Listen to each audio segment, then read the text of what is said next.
Bismillahirrahmanirrahim. Assalamu alaikum. Welcome to the quarantine series. Another day, another episode. आज हमारी 98वीं episode है 98। I am very very happy. मेरे बारे में मशहूर है कि मैं ज्यादा अरसे तक अपने ख्यालात पुल ऑफ नहीं करता, but quarantine series has been a phenomenal experience. घर पे बैठना, away from the day to day, the travel and the delivery on the floor. This has been very enlightening. आप सबका बहुत शुक्रिया रोजाना ज्वाइन करने के लिए, बहुत इंकरेजिंग कमेंट्स देने के लिए। और मुझे कुछ मेहमानों ने भी बताया कि आप लोग उनके पीछे पड़ गए हैं, जो कि बहुत अच्छी बात है। पाकिस्तान में चंद लोगों के पीछे बहुत ज्यादा लोग पड़े हुए हैं। अच्छी बात होगी अगर हम सब मुख्तलिफ लोगों के पीछे पड़े जो कि अपने अपने शोबे के माहिर हैं। आज जो मेरे साथ मौजूद हैं, बहुत माहिर महारत रखते हैं अपने काम की, खुद कारोबारी फैमिली से हैं और कारोबार फिर बड़े लेवल्स पे किया, बड़े कॉर्पोरेट इदारों के अंदर, मल्टीनेशनल्स के अंदर, पाकिस्तान, पाकिस्तान से बाहर। और अब उसकी दूसरे फ्रंट पे जो कि उन्हीं बिजनेसेस, उन्हीं एम्प्लॉयर्स की डिमांड्स पूरी करने के लिए जो क्वालिफिकेशंस मौजूद हैं, उनमें से एक को लीड करते हैं पाकिस्तान के अंदर। बहुत हम्बल हैं। सजीद असलम नाम है। He is the head of ACCA Pakistan. He's a professional accountant by qualification and carries over 20 years of management level experience in strategy formation, acquisitions, mergers, corporate finance, governance, finance, business development, digital transformation and entrepreneurship. वो बड़ा 360 degree experience है और बहुत अहम senior leadership के ये मौजूआत हैं, जिनको एज अ प्रैक्टिशनर पहले सर्व किया है, and now from the professional qualification lens, he has vast experience of FMCG, telecom, and education sectors. Served as a CEO, CFO, Chief Business Development Officer, and functional lead for many organizations. Started his career in Pakistan with Nestle and progressed into international roles.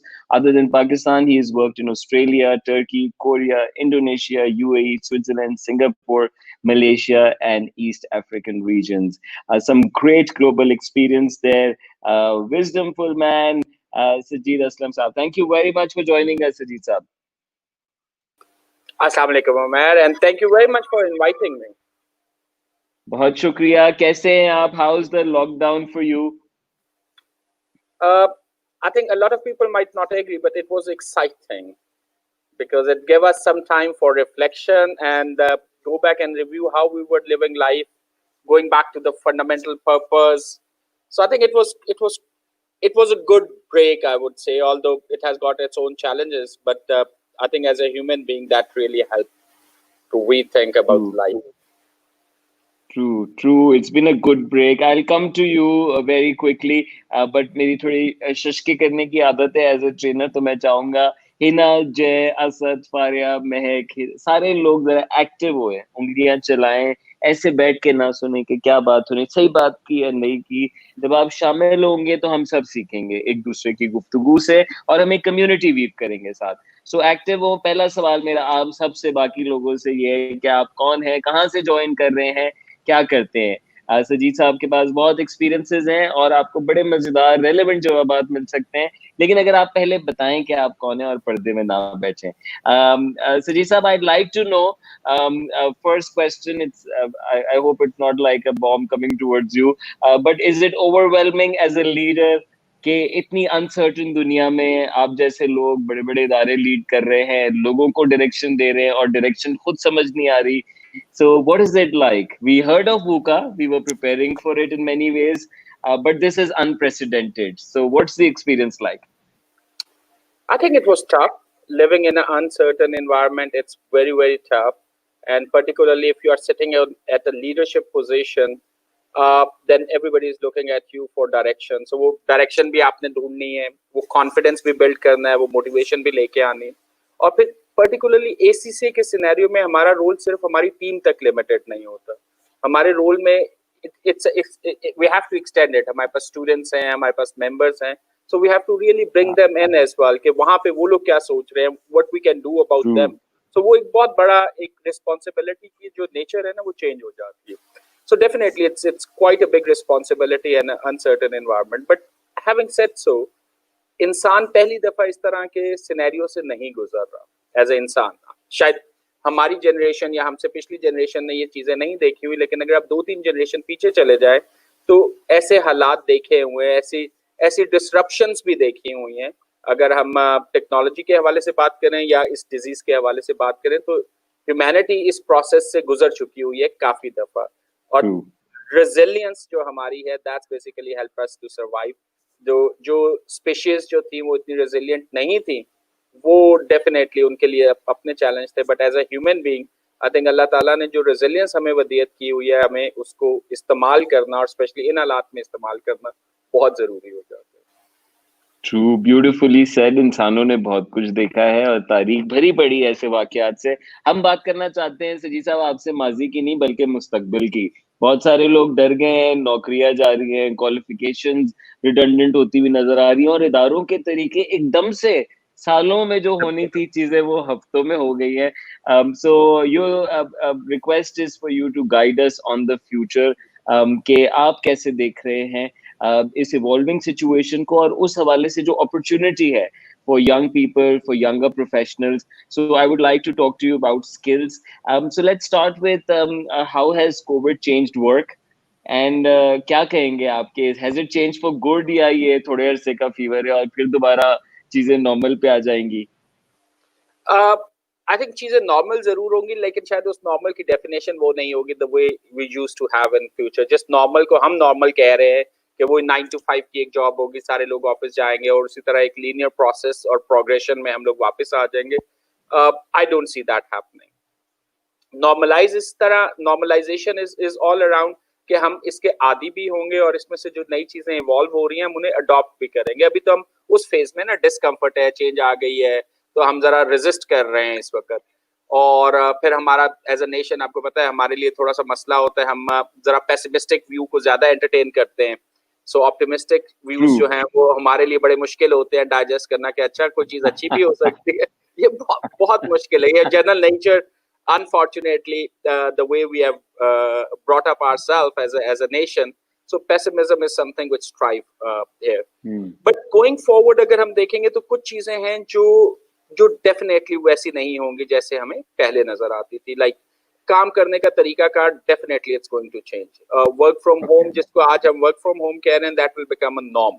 Organisation अपने आप को redesign करेंगे, दोबारा से setup करेंगे, और बहुत से ऐसे रोल्स जो पहले हम वी ऑलवेज फेल्ट कि वो सिर्फ ऑफिस से हो सकते हैं, वो रोल शायद अब घर से भी हो सकेंगे, कैफे से भी हो सकेंगे, और किसी भी ऐसी जगह पे बैठ के आप कर सकते हैं जो ऑफिस नहीं है। सो रिमोट वर्किंग जो है, that's the first thing which will come back, which will become normal. दूसरी चीज आएगी टेक्नोलॉजी। उसको nobody can, like आज जब हम बैठे गुफ्तगू कर रहे हैं, ये भी टेक्नोलॉजी की वजह से है। the way technology has evolved, the people who are listening to us, the way they have adopted technology. So I think technology का एक बहुत बड़ा एक नया रोल इवॉल्व होगा। जो पहले चीजें हम फॉर ग्रांटेड लेते थे या हम कहते थे कि हाँ होंगी या नहीं होंगी, अब उस पर मेरा ख्याल है वो ऑप्शंस खत्म हो गई है। तो डिलीवरी मॉडल जो है, स्पेशली सर्विस डिलीवरी मॉडल, अब बहुत हद तक चेंज हो जाएगा।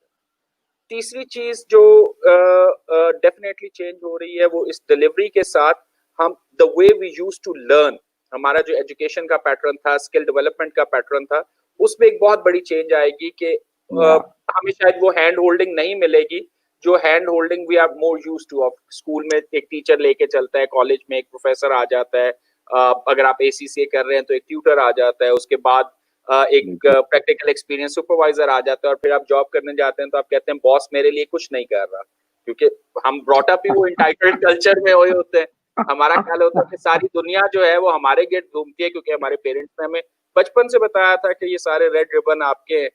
तो अब जब वो एंटाइटल्ड एनवायरनमेंट में जब बॉस ही मेरे साथ नहीं बैठा हुआ, तो वो जो इंडिविजुअली हमें एग्जिस्ट करना है विदाउट हैविंग दैट इकोसिस्टम, जहां पे हम एक इंटाइटल्ड एनवायरनमेंट और हैंड होल्डिंग की आदी थे, उसमें शायद एक बहुत बड़ी चेंज हमारे माइंडसेट के लिए जरूरी है कि हमने अब आगे अपनी डेवलपमेंट और अपनी जॉब की डिलीवरी के लिए वो इनिशिएटिव हमने किस तरीके से लेने हैं, वो एक बहुत बड़ी चेंज है। So remote working, technology and mindset, I think ये तीन चीजें हैं जो अब वो सेम नहीं रह सकती जो आज से 6 माह पहले जिस तरीके से हमने गुजारा कर रहे हैं। Beautifully said and very specific. तो नॉर्मल होंगे लेकिन वो नॉर्मल नया नॉर्मल होगा, और उसमें ये 3 कीवर्ड्स बहुत अहम है। क्या स्किल्स रिडंडेंट हो रही हैं, क्या बिल्कुल नहीं चाहिए, what is not needed now, और ना परसू किया जाए तो बेहतर in terms of skills? I think skills से पहले अगर हम स्किल्स पे भी आते हैं, बिल्कुल सबसे पहले जो एक बाय डिफॉल्ट हम एक चीज लर्न करते हैं वो होती है हाउ टू प्रोग्रेस. सो हमने एक ओवर द पीरियड जो चीज सीखी होती है वो ज्यादातर लीनियर थिंकिंग होती है कि एक काम करेंगे उसके बाद दूसरा करेंगे फिर तीसरा करेंगे और एक लीनियर प्रोग्रेशन की साइड पे जाते हैं. Linear progression is not going to exist. So सबसे पहली चीज जो है ये लीनियर प्रोग्रेशन अब खत्म हो जाएगी और अब आप चलेंगे 2x 3x 10x की बात हो रही होगी कि आज अगर आपने एक यूनिट डिलीवर किया तो कल आपने 10 यूनिट डिलीवर करने हैं, आपने 1.1 नहीं डिलीवर करने. So that's the demand of the ecosystem जो है वो इस तरह इवॉल्व होगी. अब जब हम इसकी बात करेंगे तो सबसे पहले वो स्किल्स जो रिडंडेंट होंगे वो स्किल्स हैं जो रेपिटेटिव टास्क है. कोई भी रेपिटेटिव टास्क जो है जो अब मशीन से चेंज किया जा सकता है, जिसमें ह्यूमन बीइंग को फ्री अप किया जा सकता है टू थिंक मोर. सो वो सारे रेपिटेटिव टास्क जो है वो रिडंडेंट होने जा रहे हैं. वो चाहे आप, अगर मैं although I am head of ACCA, but मैं आपको बिल्कुल क्लियरली बुक कीपिंग की अगर कोई प्लान कर रहा है कि मैंने ये सारा एसीसीए करके या कोई भी अकाउंटिंग की क्वालिफिकेशन लेके बुक कीपिंग पे जाना है, that's not gonna exist in the next 4-5 year. आज हम बड़े आराम से कह सकते हैं कि पाकिस्तान में तो ये शायद होते होते 20 साल लग जाएंगे, but believe me the way the technology is being adopted at every stage, ये अब हम नेक्स्ट 5 ईयर से भी बहुत लकी होंगे अगर हम स्टिल ये काम कर रहे हैं. इसी तरह जो हमारा ऑडिट का एक पैटर्न था, that has to move to a digital audit. Fundamental will remain the same, but आपका वो जो सैंपल कलेक्शन से लेके बॉक्स टिक करने तक की जो एक्सरसाइजेस थी, that is going more on a artificial intelligence. आप सैम्पलिंग नहीं होती, आप फुल सेट ऑफ डाटा उठाते हैं, एक डंप डालते हैं सिस्टम में, एल्गोरिथम्स को चलाते हैं, and that pick up most of the transactions जो कि नॉर्मैलिटी से बाहर निकल रही है, उस मटेरियलिटी पे जो भी आपने क्राइटेरिया सेट किया हुआ है उस पर फुलफिल होती है. इसी तरह डॉक्टर्स के हवाले से आप बात कर लें, इसी तरह इंजीनियर्स के हवाले से बात कर लें, इसी तरह आप लॉयर्स के हवाले से बात कर लें, anything which can be replaced with the technology, that's not going to exist in the next 5 years. Lawyers के केस में भी उन्होंने कॉन्ट्रैक्ट रिव्यू करना होता है, सो वो कॉन्ट्रैक्ट रिव्यू का एक बहुत बड़ा पार्ट जो है वो अब सिस्टम्स, या कॉन्ट्रैक्ट ड्राफ्ट करना होता है तो अब they are systems who can help you to do that. आपने लीगल रिसर्च करनी होती है तो that also come from there. इसी तरह सिम्टम्स की बेस पे जो डायग्नोसिस है वो बहुत सी जगह पे अब आपको ऑटोमेटेड मिलेगा. इंजीनियरिंग में बहुत सी ड्राइंग्स और सजेशंस जो हैं वो आपको ऑटोमेटेड मिलेगी. सो इवन मैन्युफैक्चरिंग के लिहाज से अगर आप देखें, और बहुत सी जगहों पे शुरू भी हो गया कि डिजाइन शायद पाकिस्तान में बनता है, ऑर्गेनाइजेशन कनाडा में है, और 3D प्रिंटर पे चाइना में प्रिंट होता है और वहां से जर्मनी चला जाता है, और समटाइम वो जर्मनी में ही प्रिंटर लगा होता है and they just printed. So आपका it going from a volume, it's going to the more customised one. So अगर ये वैल्यू चेन चेंज हो रही है तो इसका मतलब है any task which was related with that, और कोई चीज आप उसमें कर रहे थे और आप इस नई वैल्यू चेन में नहीं एंटर हो रहे, तो all those task which were part of the old value chains, those are going to be. हाँ, वंडरफुल वंडरफुल. डॉक्टर्स लॉयर्स ज्यादा खुश ना हो, एआई आपके पीछे भी आ रहा है, आपके लिए भी एल्गोरिथम्स लिखे जा रहे हैं. सीधी सी बात ये क्या, यानी अगर आपका काम सोच बगैर का है, लकीर का फकीर काम है, 4 चीजें देख के उन्हीं पे एक ही क्राइटेरिया लगा के फैसला करना है, तो यकीन माने कि मशीन आपसे बेहतर कर सकती है. और सजीद साहब, आप तो बहुत मौजूद आदमी है, लेकिन मुझे कोई गम नहीं कहने में कि मशीन की कोई गर्लफ्रेंड भी नहीं है, और मशीन को डांट भी नहीं पड़ी, और मशीन को नुकसान का भी खौफ नहीं है, इसलिए एफिशिएंट है, हर मर्तबा सही करती है. And that's not the case with human efficiency. Go on, you are saying something. Yeah, I was saying that ये the girlfriend वाली चीज है, ये भी that's still yet to be explored, because now we are seeing those robots who are coming in, and maybe किसी एक stage पे artificial intelligence उस लेवल पे चले जाए जहाँ पे हम उन इमोशंस को भी ट्रिगर कर सके. So it's too early to say कि नहीं है, आज नहीं है, नहीं होगी हमेशा. That's a question. I see. Why do I see a victorious, manly smile when you say that? Okay, thank you. I think brilliant response there. और सबके लिए ये चेक है कि अपनी इस पे काम करें. Critical ability, analytical ability, decision making ability, और नया प्रोड्यूस करना सीखें, lateral जाना सीखें अपने आइडियाज में. अब ये चॉइस नहीं है, अब ये गुड टू हैव नहीं है, अब ये मस्ट टू हैव बन गया है. So if I may ask, Sajjeed sir, what skills are emerging and will be required over the decade?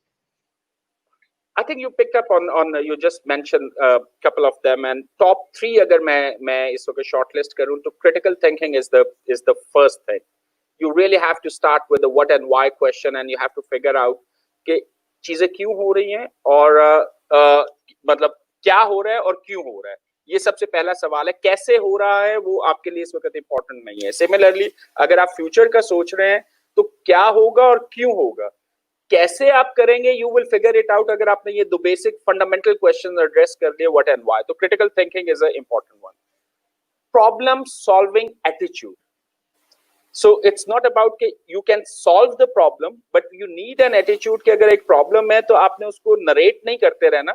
You have to come up with a solution for that, or you have to find some help to create that solution. So problem solving attitude जो है, that is going to be the very important area यहाँ पे जो आएगा. इसके बाद आपके पास एक certain kind of creativity है जो important है, and that creativity is an interesting one which we are seeing as a one of a key quotient. वो क्रिएटिविटी ये है कि आपके पास नए प्रॉब्लम्स आ रहे हैं और आपने जो पुराने सॉल्यूशंस हैं उनको कस्टमाइज कैसे करना है, क्योंकि नए सॉल्यूशंस आने में अभी टाइम लगना है. सो आपने उसको ब्रिज करना है.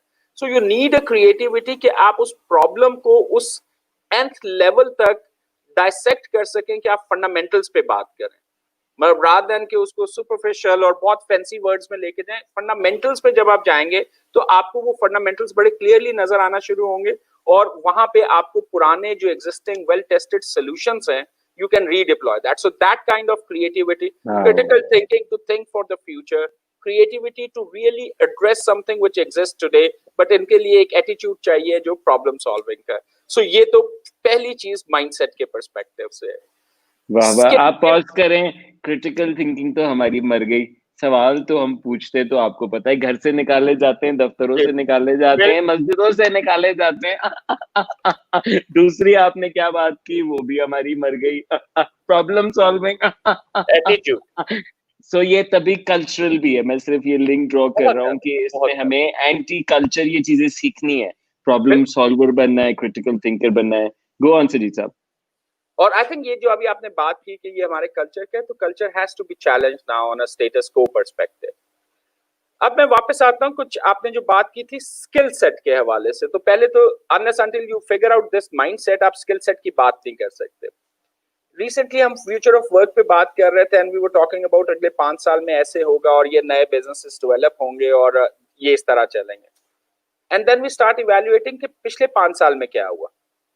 पिछले 5 साल में बहुत से बिजनेस मॉडल बने और 12 महीने में डिसरप्ट हो गए.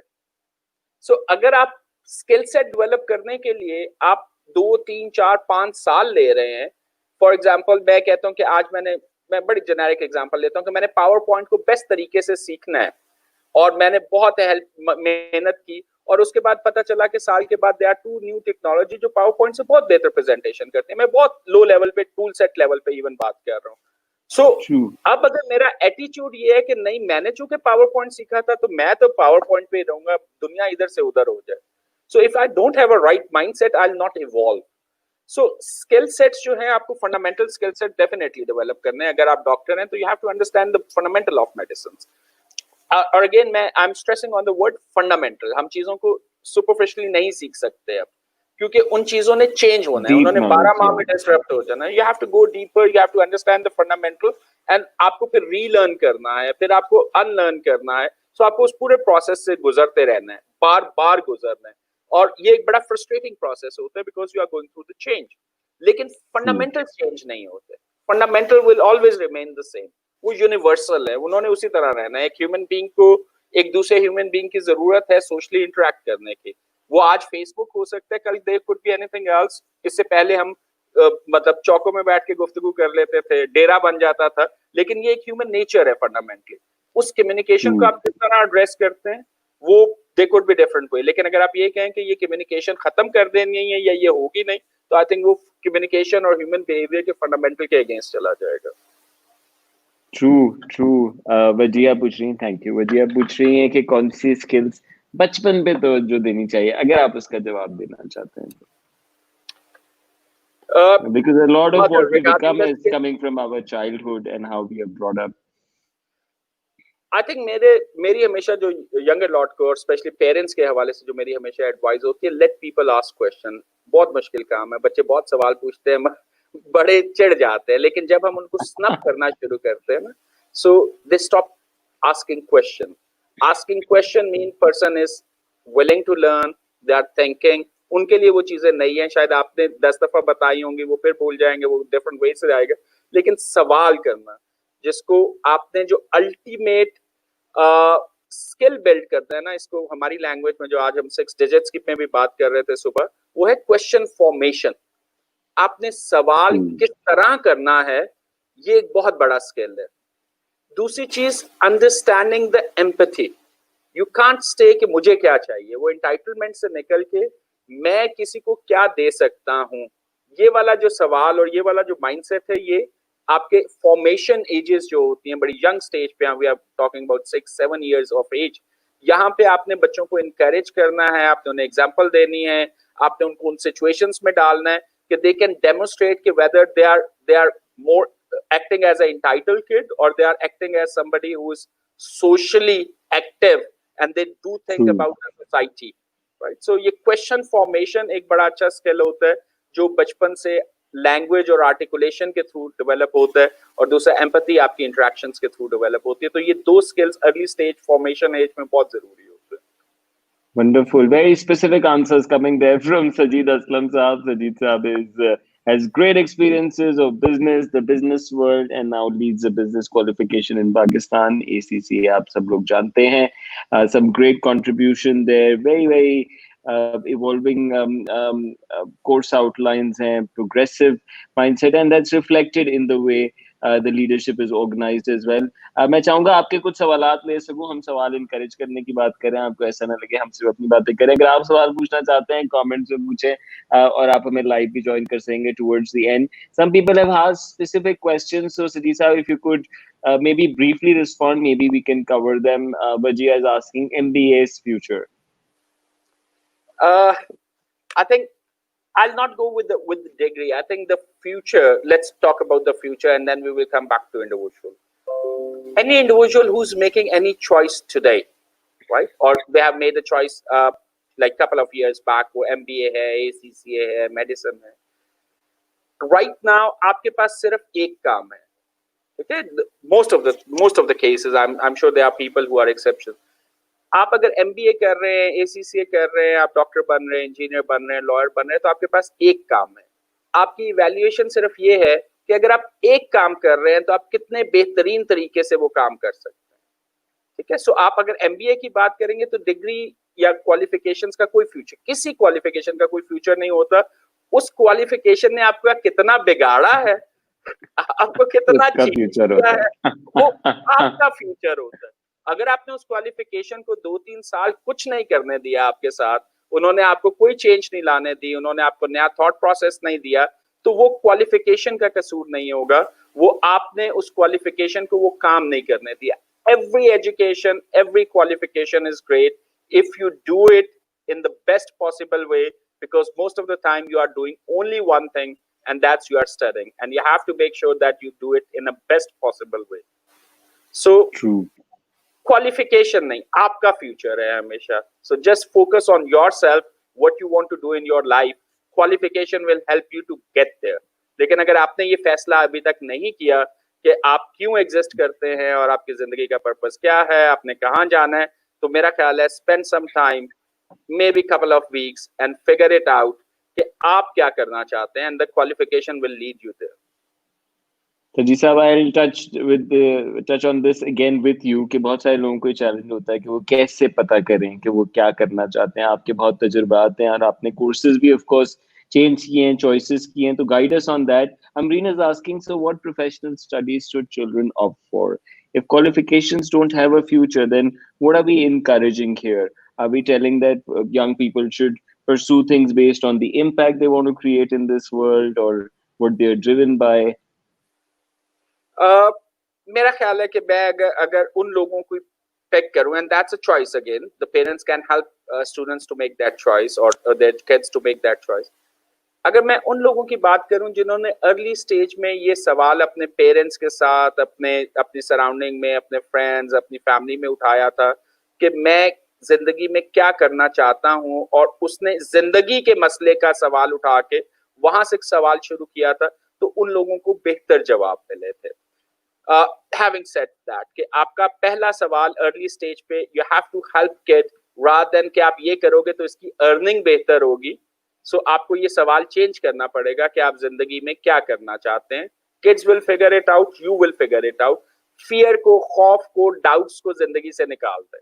आज सुबह एक बड़ी अच्छी बात हो रही थी, I definitely like to quote that कि यूएस में चीफ जस्टिस ने कोट किया कि I can't be, I can be wrong but I'll never have a doubt, right? So I'm not going to carry the doubts.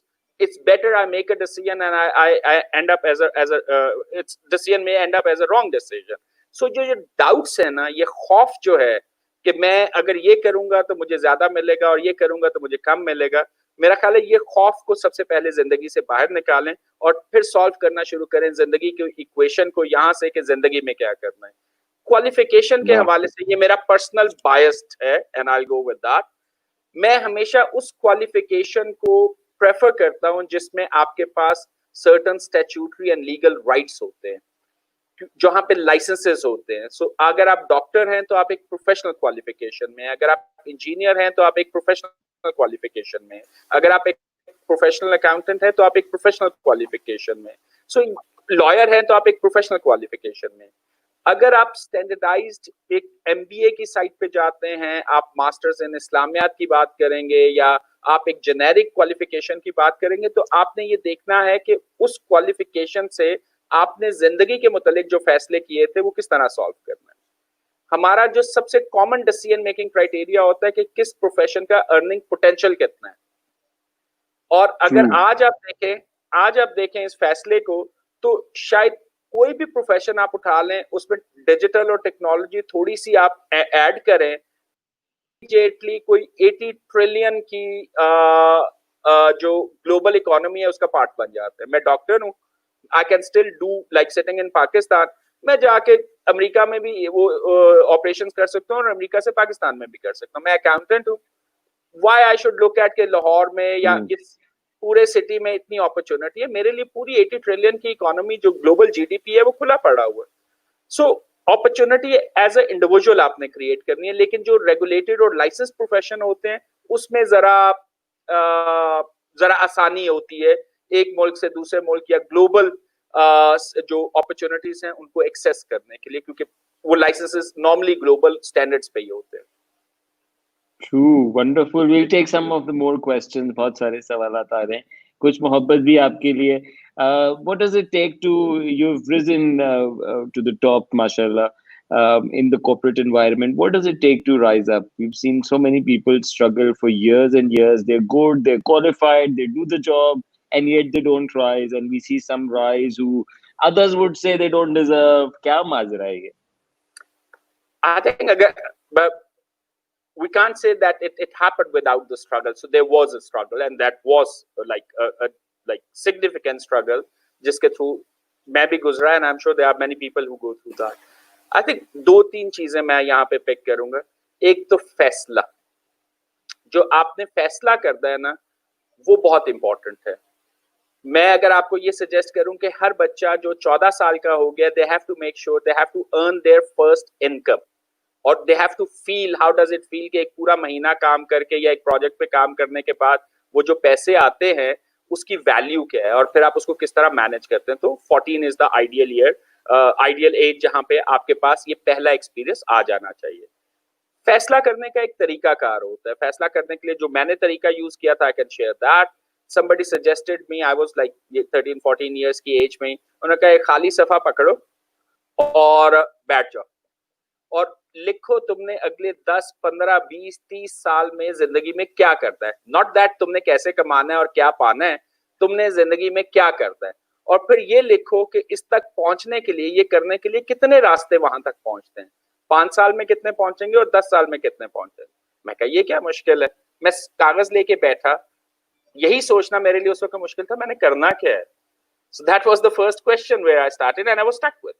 It took me 8 hours to put together a plan कि मैं यहाँ खड़ा हूँ और मैंने यहाँ जाना है और इसमें ये 10 different रास्ते हैं जो जाते हैं. मैं इस वक्त इस रास्ते पे खड़ा हूँ, अगर ये रास्ता ब्लॉक हो गया तो I can opt for the other one. So वो जो फैसला है ना, वो सिर्फ फैसला नहीं है, उसके पीछे फिर अब आपको एक्शन लेके आना है.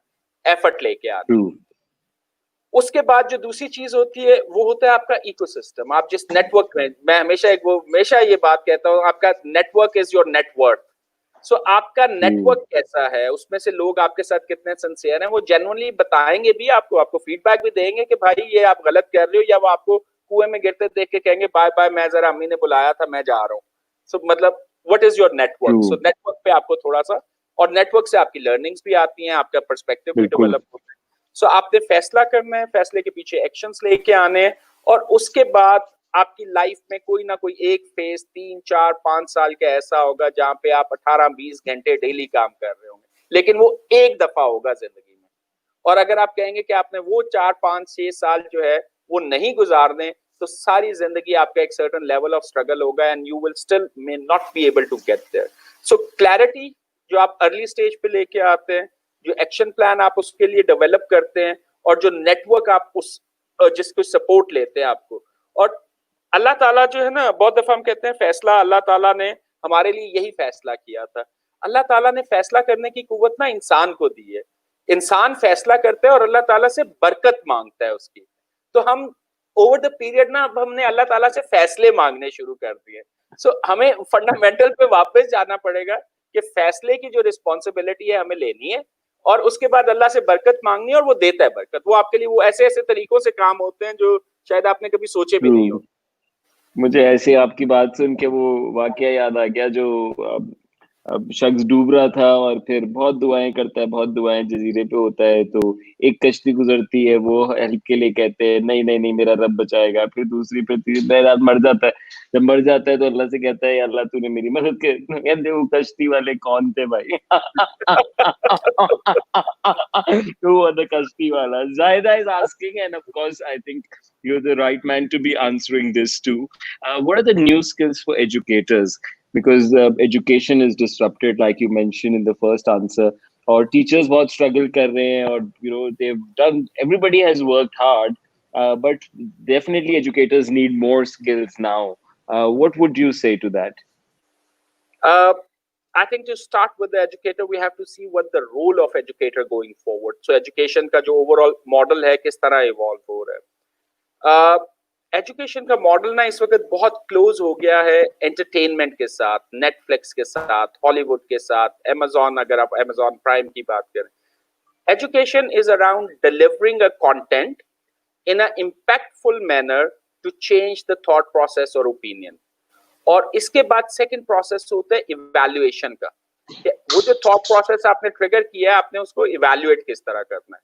सो अगर मैं एक मूवी की बात करूं, तो यू विल सी कि मूवीज का एक सर्टेन इम्पैक्ट आता है लोगों पे, जर्नली वो उससे इन्फ्लुएंस होते हैं, और वो उसको ऑप्ट करने की कोशिश करते हैं, और वो डेमोस्ट्रेट भी करते हैं अपने जर्नल बिहेवियर्स में भी। वहां पे चेंजेस आना शुरू हो जाते हैं, जहाँ पे बड़ा पावरफुल कंटेंट डिलीवर हो रहा है। सो एजुकेशन में अब going forward digital is the delivery model. We will still have the university because peer interaction जरूरी है, perspective brainstorming जरूरी है, लेकिन not for the education delivery. Education delivery में now the core part is the educator, the person who is going to use technology to deliver and influence that mindset. So सबसे पहला जो skills अगर हम बात करेंगे तो वो है emotional intelligence. Apart from the subject, emotional intelligence is important because now you are dealing with the variety of students जिनकी different जी, background है, और उनकी requirement भी फर्क है। वो आपको physically देख नहीं सक रहे, आप उनकी body language नहीं assess कर पा रहे, और आपने still उनके mind को influence करना है। So that's mean आपका content और learning outcome तो वही रहेगा। आपको अब अपने डिलीवरी मैकेनिज्म पे फोकस करना है। आपको वो साइकोलॉजी सीखनी है कि अटेंशन स्पैन कितना होता है, किस चीज से आप एंगेज कर सकते हैं, मैक्सिमम किस चीज को आप इवैल्यूएट कर सकते हैं कि लर्नर प्रोग्रेस कर रहा है या नहीं। डेटा बहुत एक इंपॉर्टेंट एलिमेंट है इसमें। How you can read and see that कि जो लोग आपके उस लेक्चर में या क्लास में, फिजिकल और वर्चुअल क्लास में थे, उनके रिस्पॉन्सेस किस टाइप के आ रहे थे। So technology, I would say, is the first thing, and the digital delivery methodology, not that technology कि मैं StreamYard यूज कर रहा हूँ या Zoom यूज कर रहा हूँ, but वो methodology के जब आप ऑनलाइन डिलीवरी या वर्चुअल एनवायरनमेंट में कर रहे हैं, तो वो engagement pattern क्या होते हैं, how you can bring more technology, engage and give a very candid feedback. So आपको बड़ी जल्दी candid feedback देना है. There are like 20% people who are not attentive. There are 30% people who try to learn but they are not, and there are rest of the people who are progressing very well. So वो जो competition आपने मुसलसल उनका रखना के जिसमें मैं complacent ना हूँ, वो उसके लिए मुझे डाटा बार बार थ्रो करना पड़ेगा, ग्राफ दिखाने पड़ेंगे. सो ऑल्दो मेरा हो सकता है सब्जेक्ट जो है वो फाइनेंशियल अकाउंटिंग हो, लेकिन जब मैं एज ए एजुकेटर काम कर रहा हूँ तो मुझे उसकी human psychology, emotional intelligence specifically, and then data which I will use to really draw attention. So these are the 3-4 skills जो मेरे लिए अब मैंडेटरी हैं. And educator, important thing, educator is going to be the center of the learning. A good educator may have like 10,000 students attached with them compared to 20-30 की जो एक class होती थी. Wow. I'm smiling to that. It is a good change for the teaching business, I believe. It's Teachers great. are going to be superhero. Yeah, and they'll get that direct access without the limitations of an institution, of the boundaries. This is a new word. It's exciting. It's मतलब डराता भी है लेकिन exciting भी है क्योंकि मौके भी साथ आते हैं. सजीद असलम साहब के साथ हम बात कर रहे हैं. He's the head of ACCA Pakistan. मौजू है हमारा future of work. बहुत सारे सवालात आपके भी आए हुए हैं, वो भी साथ ले रहे हैं. You can ask questions in the comments and you can also join us live. Here is the link. We're in the 40th minute. So we'll go on for 20 more minutes. Let's see how many can we get answered. Some great answers there, Sajid Saab. Thank you very much. I'd like to know what's the feedback you hear from employers. क्योंकि बहुत सारे youngsters, qualified, of course, go to companies, and companies, whether it's the business schools or the accountancy schools, they seem worried because employers have had strong feedback on the talent and the quality of talent. What is that feedback? And I'm not blaming the young people here, but the system that they come from, and how this has been set up. There are a lot of people responsible for the pipeline that we have. But what is that feedback? I think इस पे ना हमें थोड़ा सा organizations को देखना पड़ेगा, how the organizations are structured. एक तो we have to understand हमारी younger generation जो है, they are more into the entrepreneurship. They want to really try to implement idea. At least that's what they feel they want to do. But once it's come to the level of effort, so very smart there. I like the emphasis on feel. Yeah. So they feel they have what it takes, but they never try to test it. Employer side पे जो general feedback आता है, we are talking about the kids, today's kids under age 25, they feel that there is a very casual behavior. People don't take the things seriously. उनकी timings जो हैं वो इतनी ज़्यादा नहीं है. They want to have more cool stuff rather than really doing stuff which they are assigned to. So वो जो responsiveness और responsibility और dependability की अगर हम बात करें तो उसका reliance जो है वो employers के लिए मुश्किल होता चला जा रहा है. अब जब हम employer से बात करते हैं कि we are talking to a young kid and the kid is very talented, do you have a right environment to nurture this kind of talent? तो वहां पे एक मसला हमें भी नजर आ रहा है employers की साइड पे कि जो बोर्ड पे लोग बैठे हुए हैं at the age of 55, 60, 70, वो HR को गाइड कर रहे हैं, जहाँ पे HR हेड जो है they are at the age of like 45, 50 और उनका एक बड़े सेट रूल है. तो जो HR पॉलिसी और एनवायरनमेंट जनरेट हुई है, that's not very conducive for nurturing this young talent. आज भी अगर हम ब्रांड की बात करते हैं या मार्केटिंग की बात करते हैं तो मेरा हमेशा एक सवाल होता है कि आपकी ब्रांड टीम में कितने वो लोग हैं जो अंडर 18 हैं, कितने अंडर 20 हैं. आप सर्वे जरूर कर रहे हैं लेकिन आपने उनको एंगेज किस हद तक किया है अपनी मार्केटिंग या ब्रांड की कैंपेन के लिए, क्योंकि they are the end consumer. The age you are, you are not even close to how these guys think. और अगर मैं बात करूं वेरी अगेन पिछले 4-5 दिन में जब हम इंटरेक्ट कर रहे थे तो दो चीजें हाईलाइट हो रही थी यंगस्टर्स में. We want to become entrepreneur and we want to give something back to society. अब आप मेरी जनरेशन से या इससे पिछली जनरेशन में चले जाएं, we will never think about giving something back to society. That's a new behavior which is evolving. So they need a stronger purpose in the organization. And again, I would say they are feeling, they are thinking, they are not very sure, and we are not very confident कि वो कब इसको शुरू करेंगे, क्योंकि it takes effort. और अभी वो effort वाला जो है पार्ट, वहां पे हमें थोड़े से challenges नजर आ रहे हैं। लेकिन एम्प्लॉयर और द यंग जनरेशन, इसके दरमियान एक गैप है, और ACCA जैसी organisation, I am sure there are other organisation who are trying to bridge that gap by guiding the employer कि आपको यही टैलेंट चाहिए, क्योंकि यही टैलेंट आपके कस्टमर के साथ रेजोनेट करता है, और इसको नर्चर करने के लिए आपको एनवायरनमेंट और HR पॉलिसीज चेंज करनी पड़ेगी। सुबह 9 बजे डॉट टाइम पे पहुंचना जरूरी नहीं है, काम का खत्म होना जरूरी है एज पर क्वालिटी। इन बच्चों को हम बता रहे होते हैं कि इनिशिएटिव लेना जरूरी है, कम्युनिकेट, फिजिकली अगर प्रॉब्लम हो गई है तो उसको आपने छुपाना नहीं है, you have to ask for help.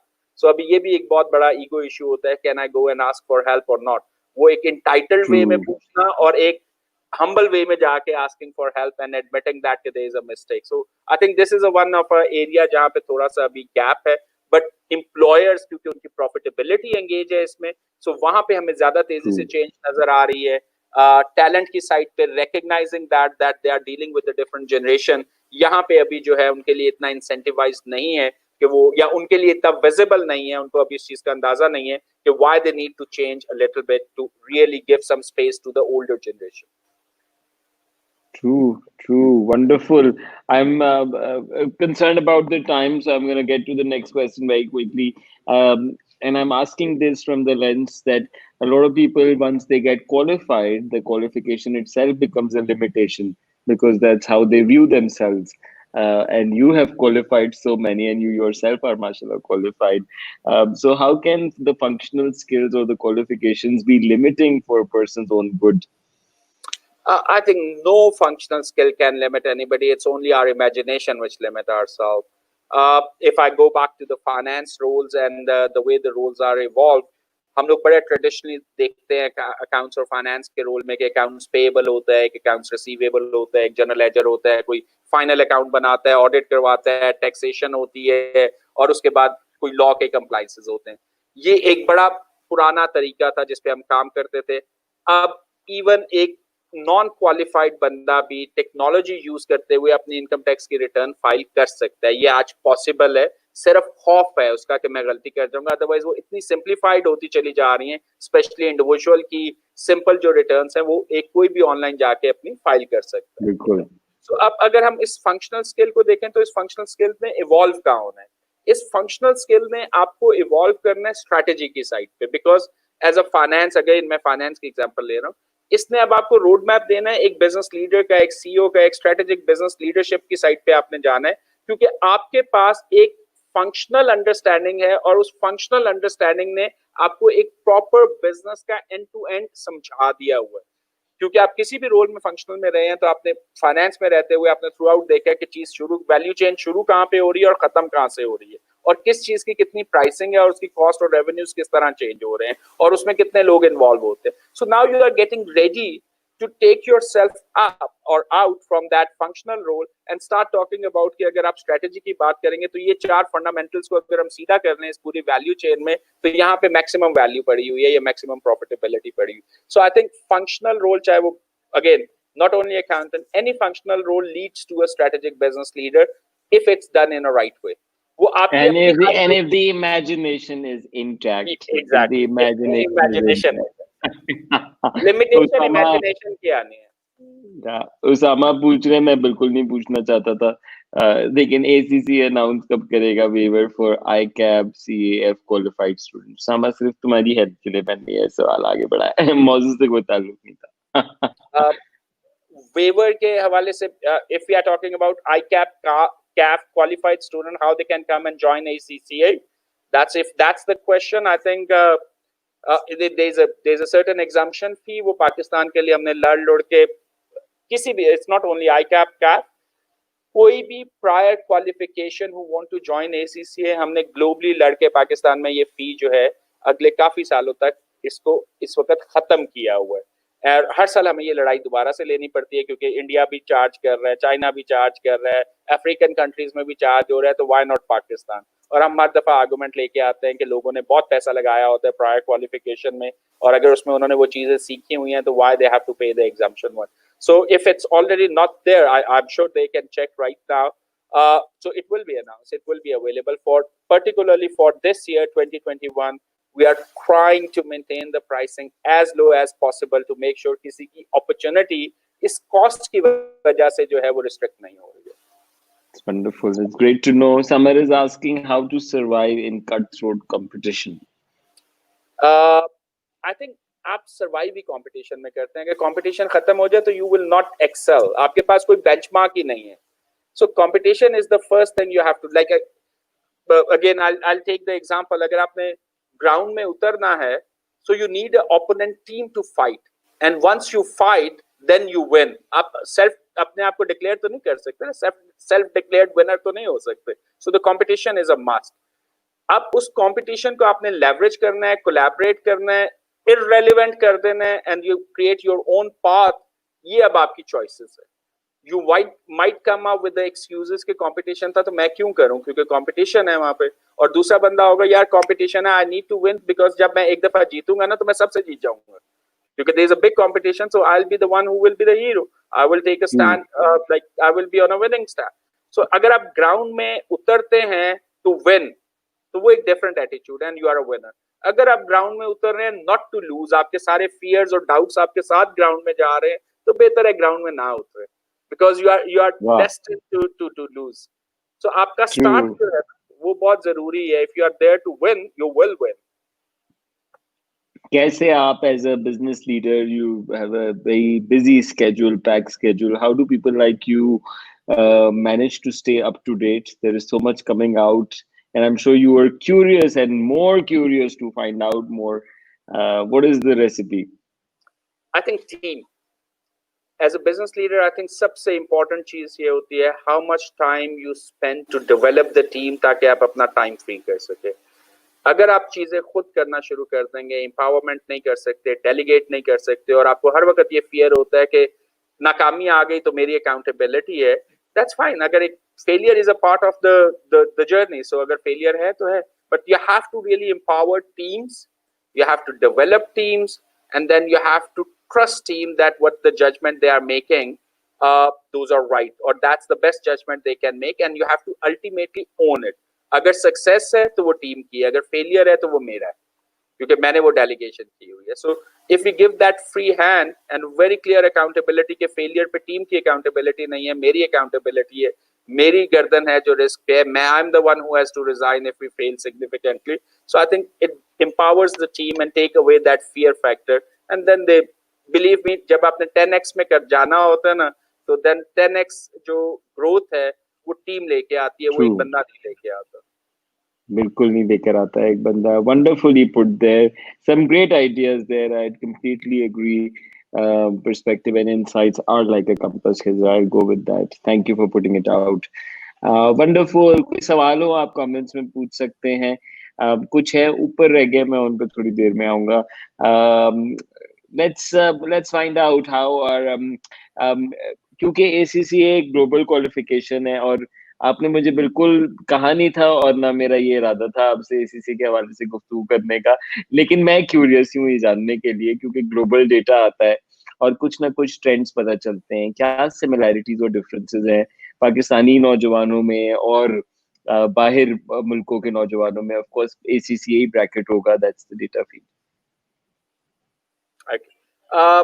I think interesting one, and let's start with the difference. हमारी जो membership है पाकिस्तान में, it's less than 29 age wise जो है, they are under 29 membership की हम बात कर रहे हैं. और यूरोप में अगर आप जाएंगे तो यूरोप में उनकी जो स्टूडेंट की एज है, एवरेज एज जो है, वही इससे ज्यादा है. दे आर लाइक 30, 31, 32 पे वो ज्वाइन कर रहे होते हैं. उनकी एवरेज एजेस जो है वो 45, 50 के करीब जाती हैं, स्पेशली यूरोप की.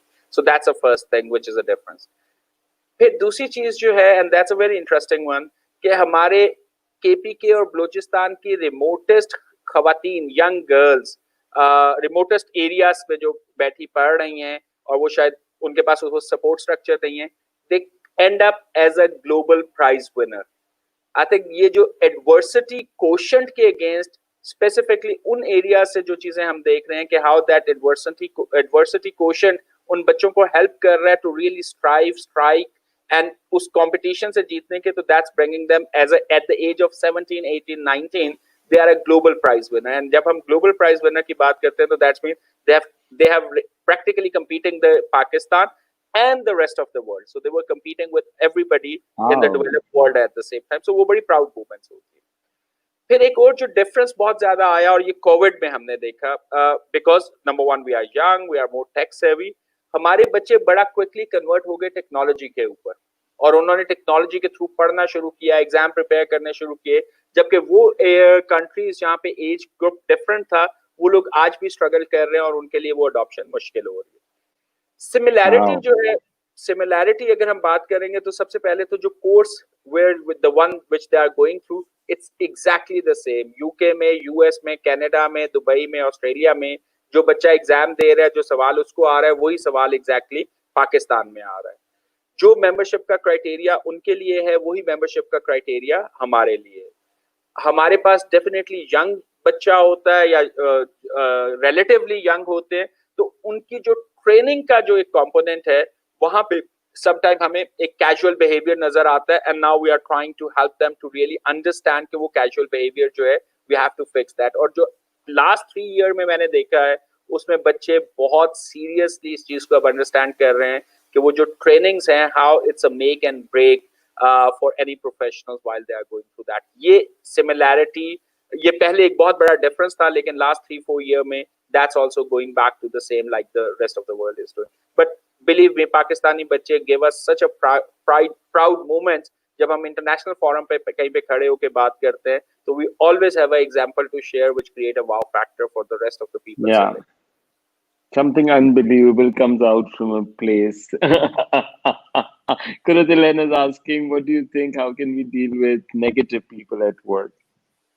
You don't have to deal with them. They don't exist. Why you want Kuratilen, why do you have to deal with them? why you have to deal with them? They don't exist.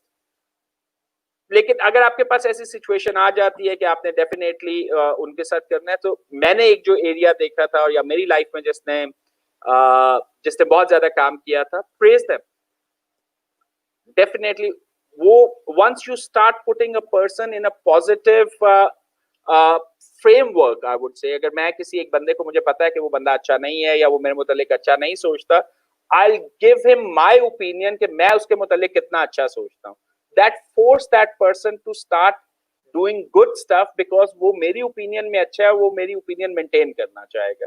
इंसान जो है वो actually exist नहीं करता, इंसान opinions में exist करता है। अगर आप उसको बताएंगे कि वो नेगेटिव है तो डेफिनेटली वो भी आपको वो नेगेटिव एटीट्यूड ही दिखाएगा। लेकिन आज अगर आप उसकी पॉजिटिविटी को हाईलाइट करना शुरू कर दें तो I am sure over the period people will try to exist and stay positive with you at least, क्योंकि वो आपकी ओपिनियन जो आप उनके साथ शेयर कर रहे हैं, they would like to maintain that good opinion for you. True. Wonderful. I like the first answer. You don't have to deal with them. Yeah, you I'll don't have go to. with that. I'll go with that. For the Don't evening, deal with it. Tabesh is asking, and I had put you on hold pehle bhi because I wanted you to close with this. Generally, very powerful to know from people like yourself कि कैसे figure out करें कि मैं किस लिए बनाऊं. What tools and techniques can we use to decide, discover what we meant want to do with our lives in future? Referring back to your white paper example. I think I normally recommend that. That's the best one because when you start with a white paper, it's totally blank and you can convert that into anything and make your decisions. Like अगर आपने अपने लिए एक time frame रखा है आज कल परसों, make your decision, but don't doubt your decision. Right? Make your decision, don't doubt your decision, go for it. अगर वो फैसला गलत होगा आप उसको सही कर लेंगे, लेकिन अगर फैसला नहीं करेंगे तो वो आपकी जर्नी शुरू नहीं होती। सो आपको पहला माइलस्टोन सेट करना है और आपने you have to start going towards that. और डिसीजन पे डाउट नहीं करना, खौफजदा नहीं होना। Once you will get there और आपको लगता है वो फैसला सही नहीं था, आप चेंज कर लेंगे। गलत decision is a normal, but the indecisiveness is a killer. So फैसला जरूर करना है आपने। आप सोचेंगे जो आपके बेस्ट पॉसिबल आपके जहन में आता है, 4 लोगों से पूछें, दोस्तों से पूछें, फैमिली एंड फ्रेंड से पूछें, and then put something on the white paper. साल बाद दोबारा आ जाए व्हाइट पेपर पे, रिव्यू करें कि is it the same thing और you want to change it. Over the period जैसे जैसे आप लर्न करते जाएंगे आपका पर्सपेक्टिव चेंज होगा। वही चीज जो आपको एक तरह से नजर आ रही थी, नेक्स्ट टाइम वो आपको डिफरेंटली नजर आ रही होगी। ये बिल्कुल ऐसे है कि कुरान को जितनी दफा आप पढ़ते चले जाते हैं आपको उसका इदराक उसी तरीके से होता चला जाता है। कुरान नहीं चेंज हो रहा होता, आपका एक्सपीरियंस चेंज हो रहा होता है और आपका एक्सपीरियंस आपको नए पर्सपेक्टिव देता है। और यही लाइफ का चलन भी बिल्कुल इसी तरीके से। वाह, Furkan Khan पूछ रहे हैं what will be the future of ACCA afterwards COVID situation, and Oves is asking what soft skills an accountant must have. Let's put the two together. Okay so it's a very very bright future. हम हमेशा कहते हैं कि जब economy depress हो या economy बहुत तेजी से ग्रो कर रही हो तो जो सबसे ज्यादा डिमांड होती है वो प्रोफेशनल अकाउंटेंट की होती है. उसी ने कंपनियों को ताले लगाने होते हैं और जब कंपनी ग्रो कर रही होती है तो उसी ने उसके लिए फंडिंग अरेंज करनी होती है. तो आई थिंक इस पूरे प्रोसेस में अकाउंटेंट का रोल बहुत ज्यादा होता है. और अब जो पाकिस्तान में स्पेसिफिकली नए रेगुलेशन आ गए, आपके 5 मिलियन से ज्यादा लोग जो हैं वो इस वक्त टैक्स फाइलिंग की साइट पे जा रहे हैं. 2.6 मिलियन ऑलरेडी आ चुके हुए हैं. तो वो जितनी बड़ी अभी एक गैप जनरेट हुआ है तो अकाउंटेंट्स के लिए जो एक रोल है सोसाइटी में, and that's a role and responsibility for us as well, कि वो support structure on ground available नहीं है. वो सपोर्ट स्ट्रक्चर इस वक्त जरूरी है अपनी इकोनॉमी को सस्टेन करने के लिए. दूसरा सवाल था around the skills. If I am Skills not, an accountant should have. I think again accountants को हमेशा मेरी रिकमेंडेशन होती है, they are very good in building the skill. Try to understand your mindset. वो माइंडसेट जो है ना, आप जिस मेथोडोलॉजी के साथ आपने पढ़ा होता है ना, स्किल आप हमेशा बिल्ड कर लेंगे.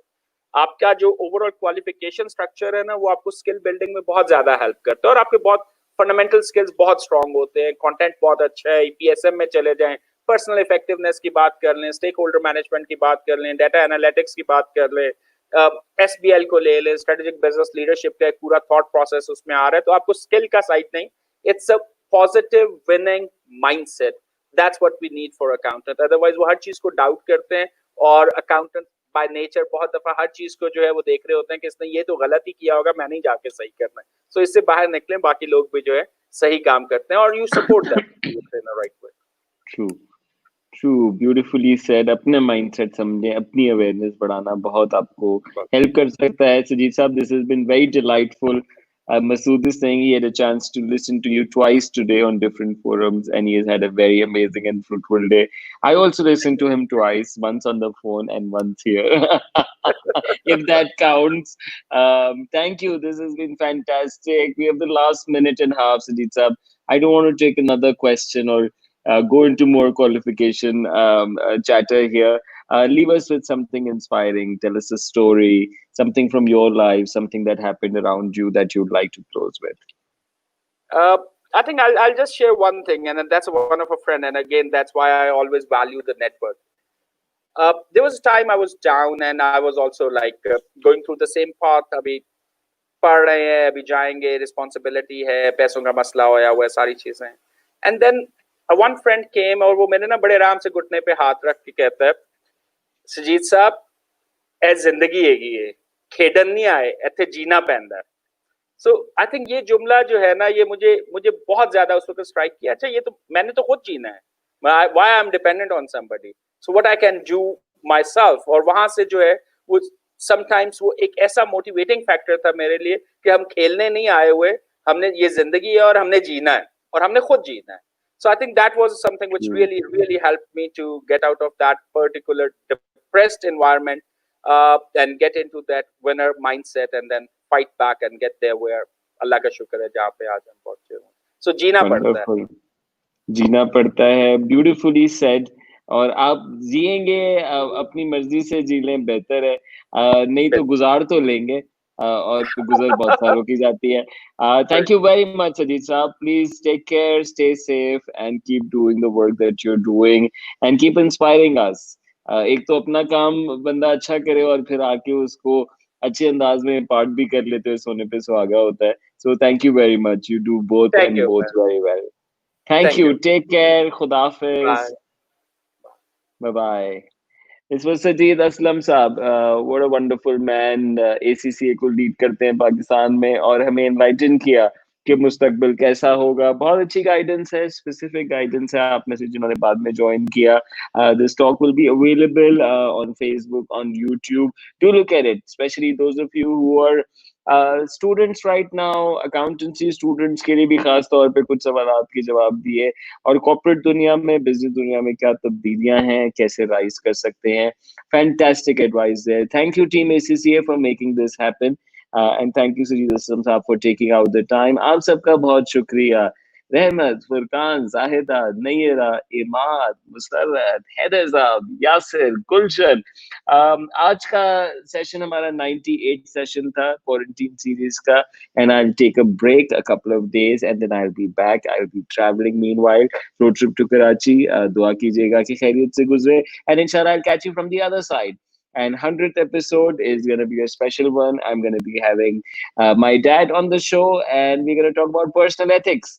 अब्बा के साथ बात करेंगे सभी एपिसोड में, तो जरूर ज्वाइन कीजिएगा, जल्द अनाउंस हो जाएगी। आपका बहुत शुक्रिया, ख्याल रखें, एसओपी जरूर फॉलो करें और अपना वक्त, दूसरों का वक्त लर्निंग में लगाएं। ये अच्छा वक्त है सीखने का, ट्रांसफॉर्म होने का।